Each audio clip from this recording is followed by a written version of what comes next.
Sweat Equity Podcast and streaming show for that ass. What?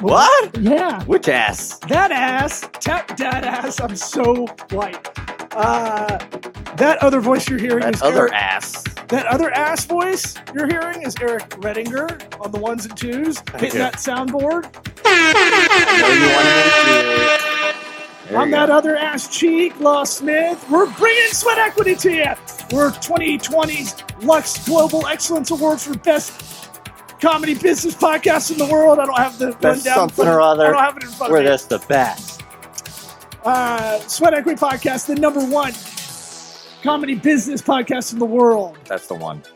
Listen to us on iTunes, Apple Podcast app, Spotify. Subscribe, rate, review. That hooks us up more than anything other than our sponsors, like trygrasshopper.com/sweat. What's Grasshopper? It's a business phone line. Don't have the Google Voice business line. Don't have your phone number as your side hustle, your business phone line when people try to follow you and order something or complain, and then they get your personal phone number. F that F and F. Trygrasshopper.com/sweat. Like Montez Sweat. Yeah. Gets you $75 off an annual plan. That's trygrasshopper.com/sweat. Like Keith Sweat or Montez Sweat. Gets you 75 bones off an annual plan. It's a scalable business phone line. You get a desktop app. You get a mobile app. You can forward it to from your phone number to port it over to the app. Compartmentalize your life. That's why you should try grasshopper.com/sweat. Like Sweat Equity. Try grasshopper.com/sweat. $75 off an annual plan. I don't want to delay this any longer. Let's get this party started. Howdy toddy! What about my Sweat Equity? Dynamite! Sweat Equity. Sweat Equity. My Sweat Equity. My Sweat Equity.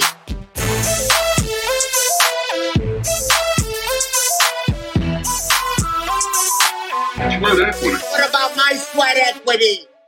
All right, I have to ask, and I'm excited to ask this question, is what happened on August 17th, 1952?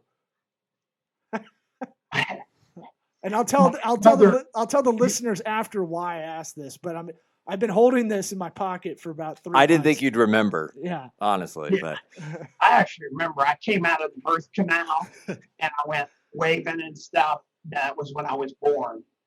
But you have your podcast where you had a CEO podcast that you would ask everybody their birthday, what happened on this date, and can you tell us some of those stories of why that was a great kind of icebreaker for a podcast for a lot of people that are very doing interviews a lot of the time they're just running through them, and I think you caught them, you got them, gotcha, as you would say.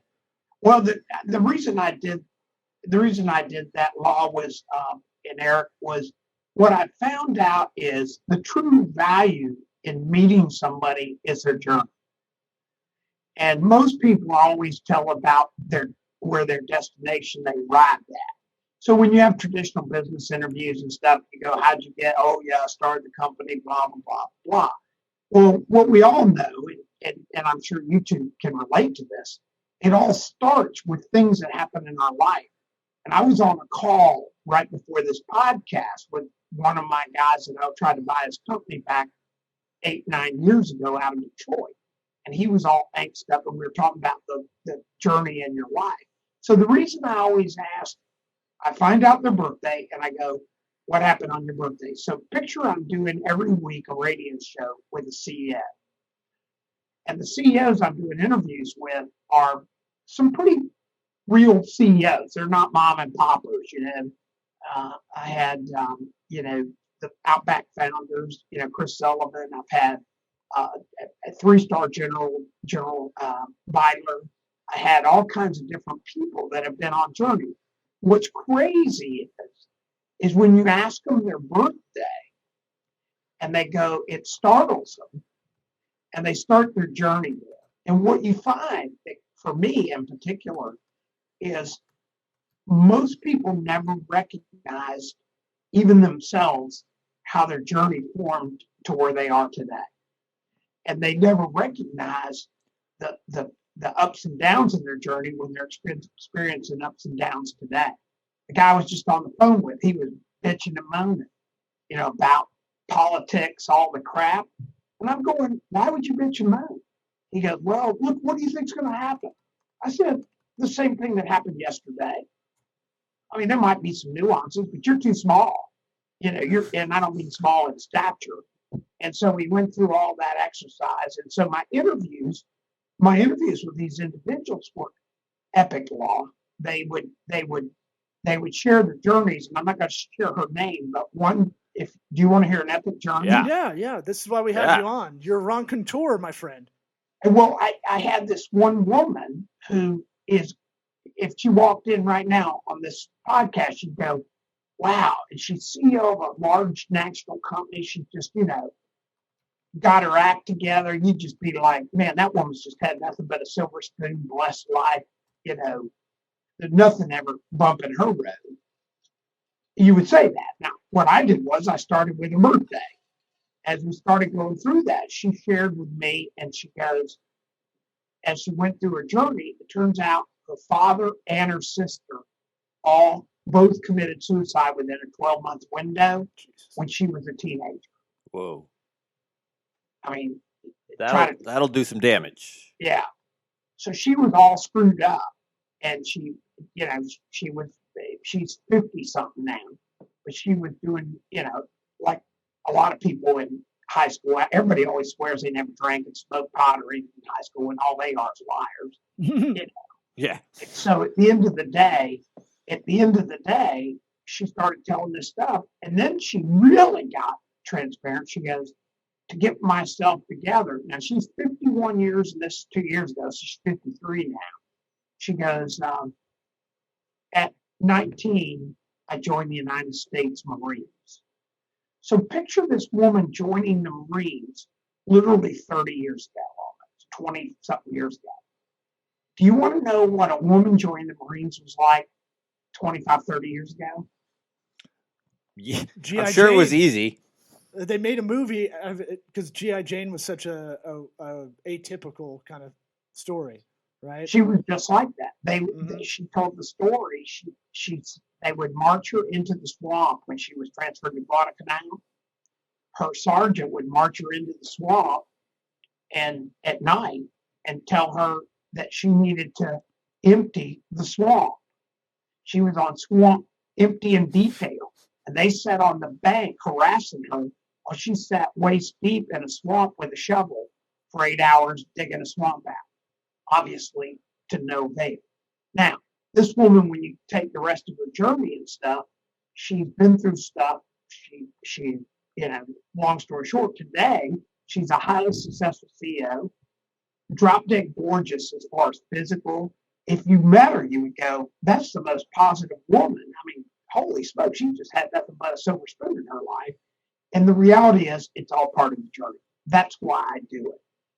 I mean, Chris Sullivan, when I interviewed him, how he ended up, his dad wouldn't pay for his school, so he had to take a job as a busboy at Steak and Ale while he was trying to get in the University of Kentucky. Because his dad, he had a full ride at the Naval Academy because his dad was an FBI agent. Guess how many people I've met that know that? Friends of his don't even know his dad was an FBI agent. Dozens now. Yeah. Well, after my show, but the reality was, he took that busboy at Steak and Ales and subsequently became a vice president of Steak and Ale, went on with the founder and did Chili's, went on and founded Outback. But it all started because he needed a part-time job to put himself through college at the University of Kentucky. Who'd have thought? I think it must be the most efficient psychotherapy question to ask within that few words, to have people run through that in their mind that quick, because you immediately have to start answering your own questions and answering yourself that quickly. It's a very smart question. As I think about it.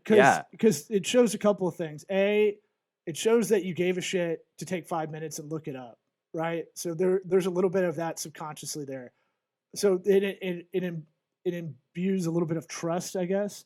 And then I'd say the other part is you're having these people on that are always talking. The easiest thing to ask in an interview is about the person, right? Typically. But they're not ever answering those personal questions a lot of the time. They're never doing that. And so, but they do want to talk about it because every entrepreneurial story is wildly interesting because there's so many variables. That's why entrepreneurship is such a broad term.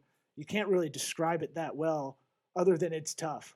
And so before I forget, deanakers.com, if you want to listen to those interviews, the CEO Hour podcast, it's on deanakers.com/podcast. His other podcast, Selling and Leadership Ninja, that's one I've been tuning into a lot lately. The brand of you section from a few weeks back is pretty interesting as well. What can you tell people? They can listen to it. Are there any footnote or any additions to the 3 episodes about branding yourself? And the whole gist, I would say, is brand yourself, dig the well before you're thirsty, right? Work on your own brand. It's not gross. It's not self-promoting. It's setting yourself up to be almost recession-proof, be company-proof or occupation-proof if you're at a full-time job or whatever. It's one of those things where it's like a business self-improvement of sorts to work on. Did I describe it well, or? You described it, but here's the interesting thing about the brand of you, especially when I do speaking engagements. People don't realize that they have the brand of you every time they meet somebody, whether it's somebody they get in a cab with, whether it's somebody they meet in passing in a hallway. First impressions many times in the brand of you.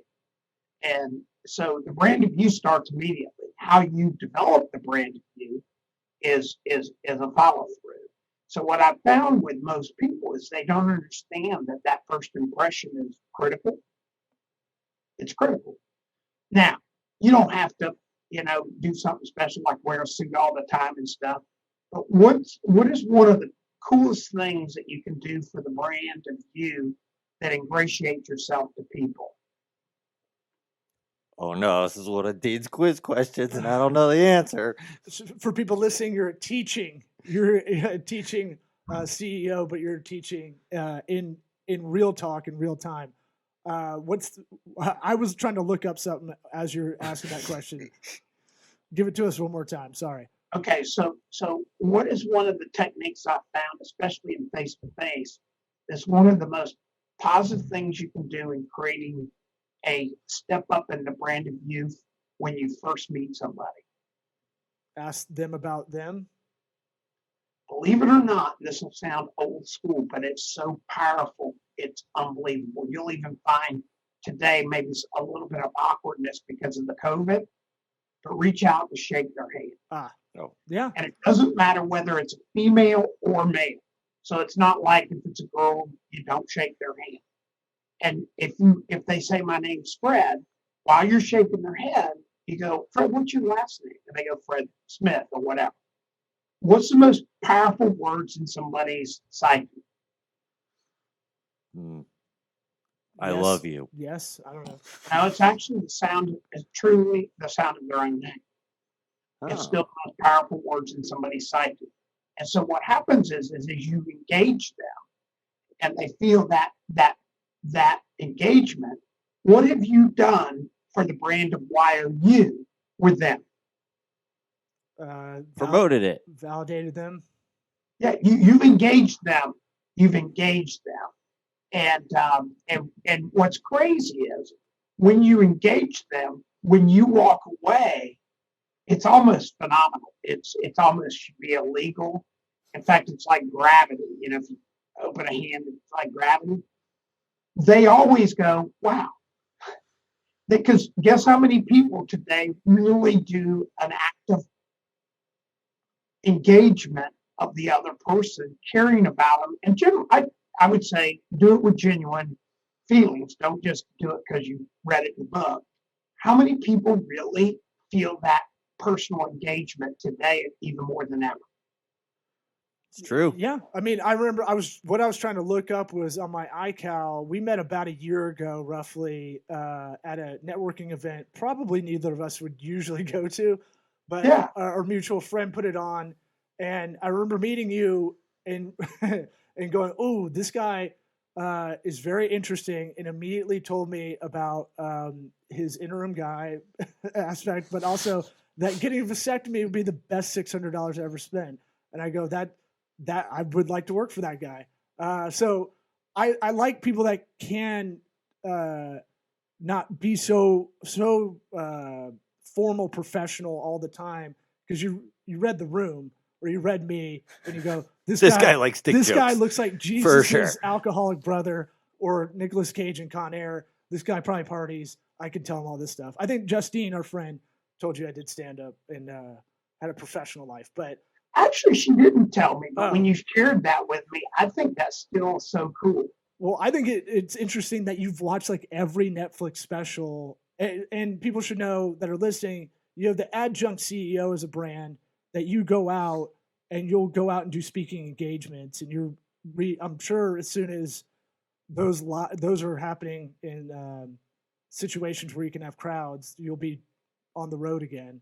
If you need punch up, we're here for you anytime. By the way, I'm waiting to go to one of your stand-ups because that's something I've never done. But I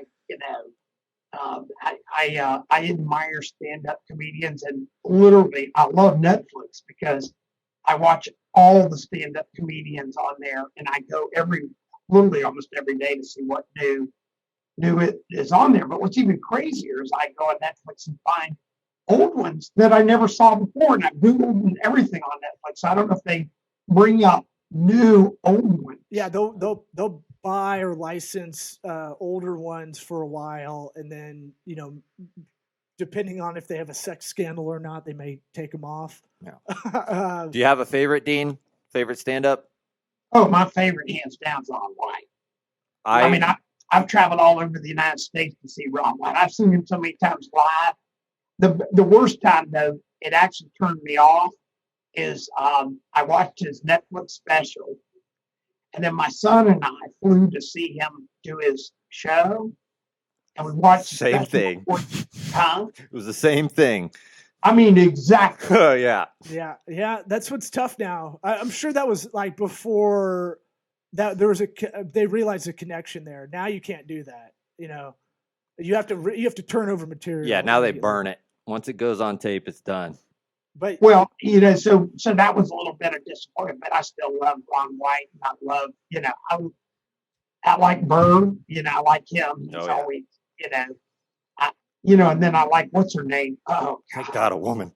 No, this is I know he's going to say, because when I asked you about 3 months ago, I know who you're going to say. If you need me to help you, remember. But I was like, I'm friends with her, Eliza. Oh, Eliza, yeah. And I was like, Schlesinger.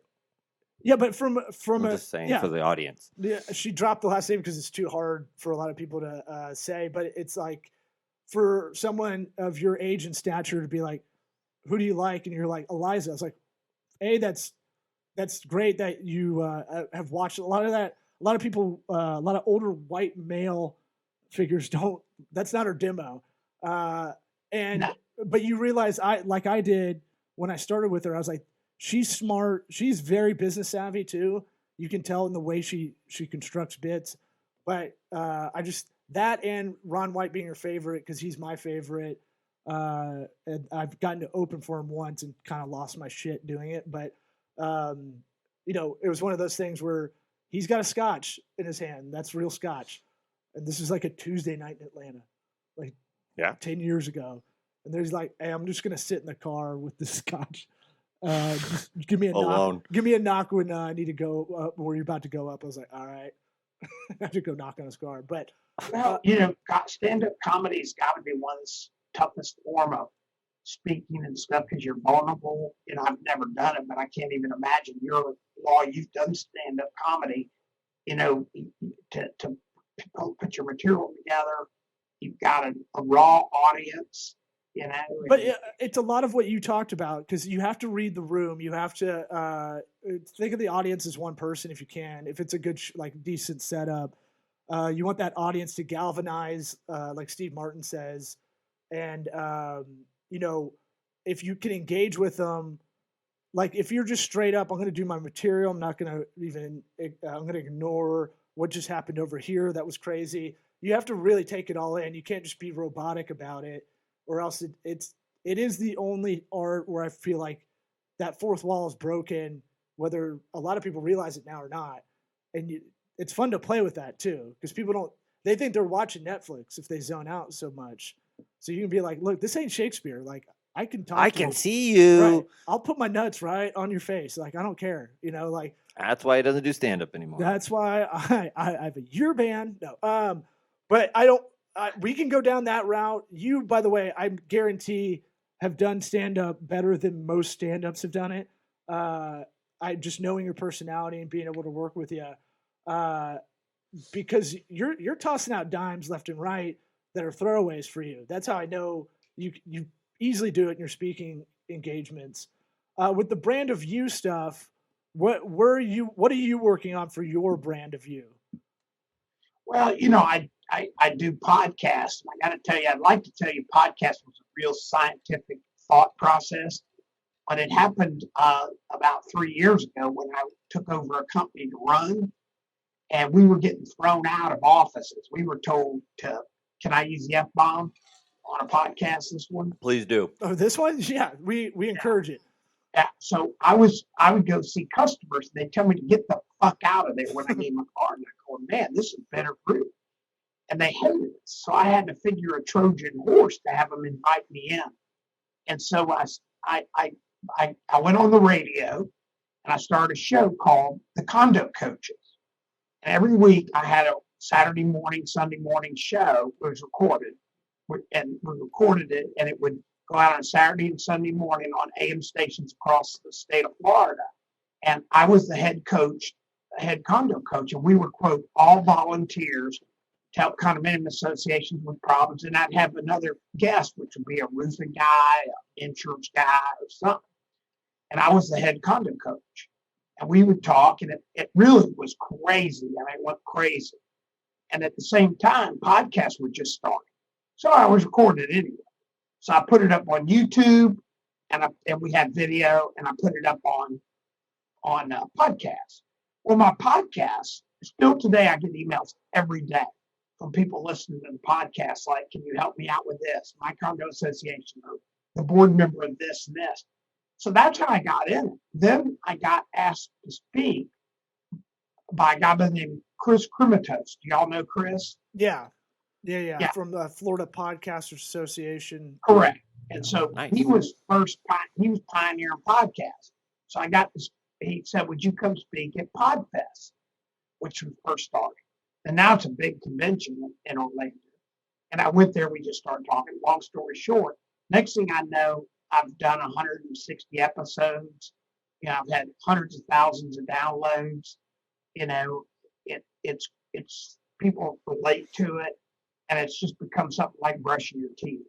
So podcasting for me has been one of my brand of you. But my signature brand of you, I would say my signature brand of you, if I had to pick something, this, if you see here, this will be done before I get off the air, after I'm on the air. Right here is probably, 20 notes to write. One of them will be to the CEO of City Furniture down in Fort Lauderdale. And all it says is a home furniture retailer headquartered in Fort Lauderdale purchased land, Highway 19, da-da-da-da. I'll send it to Keith Kamen. I know him, he's the CEO. I write, Keith, congratulations, Dean. Put this in there, put it on. No expectation. I'm not going to go call me and we'll hook up or whatever. No call to action. I've had people call me up. I had one guy call me one time after a handwritten note, and he goes, you never forget stuff like that. And he said, what are you doing next week? And I go, I don't know. He goes, you want to go with me for 10 days? I go, I don't know. What are we doing? He goes, we're going to go marlin fishing off Costa Rica, off the Guatemala with fly rods. I go, yeah, that sounds like a hell of a trip. He said, well, just be at Hangar 1. We got on his jet. We flew to freaking Guatemala on his jet. We went fly fishing for marlin, and we picked up 2 other guys. We actually flew to Houston, picked 2 other guys, and went down there. We got in a Bell Jet Ranger, guys. You can't make this up. Flew out to the coast, go marlin fishing, and after 2 days, they go, well, let's go to, one of the guys had a private island in Roatan, which is off of Colombia or somewhere like that, Venezuela, so, or wherever it is. So we took the jet and flew to this private freaking island this guy owns. And now we go scuba diving, all that off of a handwritten note. So you think having a 10-day all paid for, I couldn't pay for anything. I go, well, let me buy this. Nope, you're our guest. Flying on a private jet, marlin fishing. How many people get to go marlin fishing with a fly rod in the Pacific Ocean off Guatemala, getting there by helicopter after you arrived in the jet?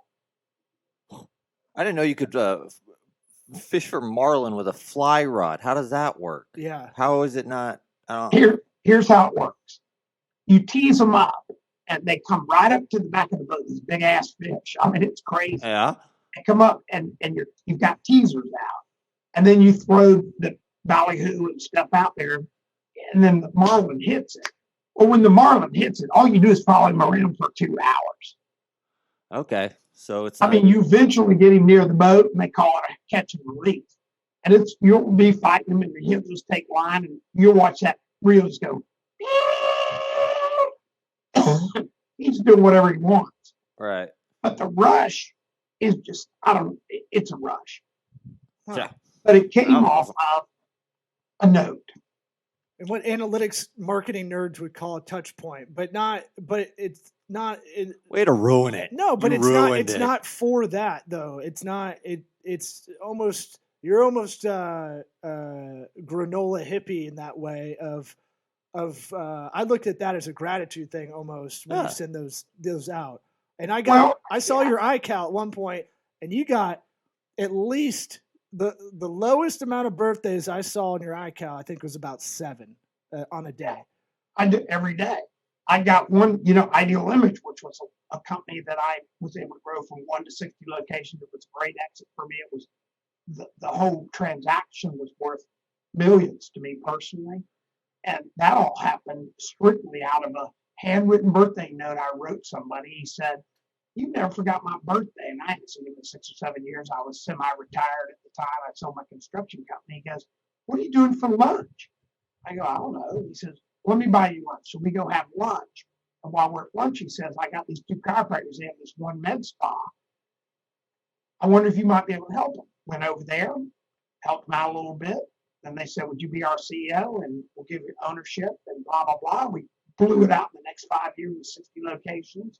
They had been in business 7 years and couldn't get it past that next level. We blew it out. It was a great deal for me, but it was all by virtue of one birthday note without agenda. I didn't write a birthday note saying, "Hey, happy birthday. You got any crap I could do?" So building the brand of you between podcasts, I work with the military now. And the military here's another. I got to tell you another thing. If you got a Gmail account, get rid of it. Ending in @gmail.com account. Correct. Yeah. Go buy a domain. Get your own name in most cases, but get a domain that brands you. If you're doing stuff, stand-up comic, it might be Law the Stand-Up. Oh, I'd listened and I was like, oh yeah, he's right. So I went and got my old domain, Lawsmith Works, because I wanted something that can go business or comedy. Yeah. And you put that and you get that as your email. I got deanakers.com. I got agency. My wife actually sat me down the other day and she thought she sat down and she saw my 101 bill and she goes, "Dean, all these damn domain names, what are you doing with them?" I said, "Well, some of them I could get rid of because I got one domain. I was sitting with a kid one day, and it worked out really good for this kid. I was sitting with this kid helping out his family wanted me to sit with because he felt like a loser. He was about 6'7", big old geeky guy, and he had an accounting degree. And I said, "What's your passion?" And he goes, what do you mean, what's my passion? And I go, because his dad wanted me to help him find a job. And I go, well, what's your passion? He goes, he stands up and he leans up right in front of me at breakfast and says to me, he goes, all I am is a big fucking geek. Starts crying. And I got big fucking geek, bigfreakinggeek.com. And what we did is, it turned out he loved movies. He loved movies. He would go to every first run movie, and he loved the movies so much. He would go to the movie, and then he was an artist, and he would put a camera over his art, and he would draw the movie stuff and then color it in, and then he time lapsed it in and did his own review of the movie. And if you were to go to YouTube now, he has a bigfreakinggeek.com site, and he does other stuff, and he does movie reviews. But what it did is it created an identity for him. Right. And it created a passion for him. And he feels fulfilled. Before, everybody, he just felt that being a big freaking geek, or as he said, I'm the way as a big fucking geek. I go, you think you're in a world by yourself? Yeah, there's and we're finding out more and more, there's a lot of that crowd out there that feels the same way. Yeah, but be proud of who you are. You know what most people don't realize, the guy was on the phone earlier today, is I told him about my daily prayer. And he goes, your daily prayer? I said, yeah, it's not religious. It's not religious. He goes, what's your daily prayer? And this guy said, here's your problem. And I actually was meeting with the CEO this morning. I did this with, I already said this, just stop me off. Yep. But I was meeting with the CEO this morning, and we were talking about stuff and everything, and he was talking about stuff. We're up on this third floor of this building that he owns, and we're sitting there, and there's a chair there. So I handed him the chair, and I said, let's drag this around for the next hour. So he starts dragging the chair around, and he said, I don't want to drag the chair. I said, keep dragging. He goes, you're such an asshole. Why? Okay. He keeps dragging the chair. And we didn't make the full hour. He goes, what are you being such a jerk about me drag a chair? I said, guess what that chair is? Guess what it is? His old life.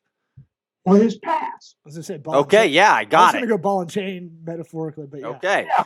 But at the end of the day, how many people do we meet that are dragging the chair? Oh, yeah. Most and everybody. Can you change anything at all that happened yesterday? No. No. So is there any point in taking it and not angst about it? Yeah. I mean, all you can do is learn from it, right? Right, yeah, but if you sit there and go, blah, blah, blah, my life's bad, blah, blah, blah. So here's my daily prayer. I wrote it 22 years ago after I was all planned out with my career, my marriage, and we went through a divorce. And I decided, I'm just going to focus on two things. One is making today awesome. If somebody pulls out in traffic, I just slow down and go, whatever. I'm not mad at them. I make today awesome. And I always let people go in front of me at the grocery store, and it freaks them out. I go, or if I'm in line at a fast food and there's some lady behind me, I go, man, why don't you go first? And then the other thing is help somebody every day for no pay. I've been doing it with the military, with young people and stuff. And what I do is I do something every day, and I'm not talking about give somebody on the street a quarter and say, oh, I did that. Meaningful. And here's the mathematics behind it. It's kind of a selfish mathematics, you could say. If I make today awesome with those two parameters, and I fall asleep tonight, tomorrow when I wake up, God willing that I didn't die in my sleep, what was yesterday? Awesome day. Best day of your life. And the last week, awesome, and on and on and on. One day at a time with my daily prayer. And now I can safely look at people and say, I'll be 69 this year, and I've had an awesome life.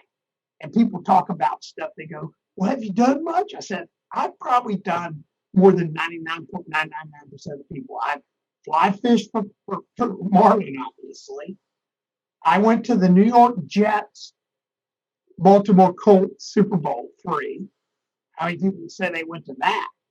Yeah. That are alive? Huh? Not many that are alive. Yeah. I've been to the Playboy Mansion for the Halloween party. Yeah. Spooky. I've traveled all over the world. I've done a circumnavigation, which means you start in Tampa and go around the world without coming back, and you make it all the way around. I've done crazy cool stuff. I've skydived a number of times. I've free-dived myself, I've dove with whale sharks. I've dove without a cage with real sharks in Costa Rica, where you couldn't even count them on 5-10 hands. I've just done cool stuff. So at the end of the day, you think Mr. Dean's had an awesome day every day and has had an awesome life? Yeah. You keep it simplistic like that, though. That helps, But we all have challenges. My dad committed suicide. 2 of my brothers died early. We all have a journey, right? Right. But if we just focus on making our day awesome and helping somebody else, the outcome when you lay down at night and go, pretty awesome day. Yeah, I mean, that is the pragmatic kind of stuff this show is really about. Because, we don't like motivational stuff. It's fine, but that kind of stuff is the real motivation by doing the exercise every day like that. We want to have you back on as much as there's not enough time in the podcast recording world to get every story you've already told us off air. So can we ask you to come on a month from now or so? And I got a lot of other questions like the open rate story and stuff like that. We'll tease that out a bit, but we always ask, and I'll show you because I've made thank you cards for people that come on our show. You'll get one of those if you can see that. Yeah, in our 80s kind of branding style. I've already ordered them. You should have gotten a thank you card already from me. Hopefully it got to your office. I did. Thank you. With it getting sent back because I had the wrong address for your house. But it doesn't give out his real address, dude. I stalked it down. I got it. But what's it called? The thing we have to ask everybody that comes on for the first time on the Sweat Equity is what advice would you give your 13-year-old self? And then we'll close out the episode. My 13-year-old self would be don't sweat the small stuff, and it's all small stuff. So you go back in time, you can go grab yourself by the collar, and you tell yourself, 13-year-old Dean Akers, don't sweat the small stuff. And you know who told me that actually, and it worked for me, was my dad. Okay. And so it's been a mantra that all through my career, my life and college and everything, I never sweat the small stuff, and it's all small stuff. So I'm sort of telling what I would tell my 13-year-old son, but it hasn't changed. And I have told that to all 5 of my sons. That's good advice. You're a macro guy too. You like to take that macro view and look at stuff. And I think I love both you guys. Obviously, we got to work together a little bit. Yeah. We love you too, Dean. Miss you. Yeah. And if there's anything, if I can ever help you or your listeners, I'm always here. And again, I look back and I go, I'm going to be 69 this year, and it's just like it's been a blow by. And I was talking to one of my sons yesterday, and he goes, "Hey, so and so just had another baby," and I'm going, "Oh my God!" I remember when he was coming over to our house, and I was having to whip his ass because he was like a smart ass little 8-year-old kid. That little shit. Yeah. So life is good, one day at a time. Help somebody every day, and you'll have an awesome life. Well, yeah. Thanks for coming on. We'll have you back on in a month if that's cool with you. If we can steal 35 minutes from you. Thanks for letting me join you guys. I really appreciate it. And I hope all your viewers enjoy. I'm sure they enjoy the show, and happy day with you guys. All right, go Bucks. Yeah, thanks, Dean. Go Bucks. Yeah. See ya.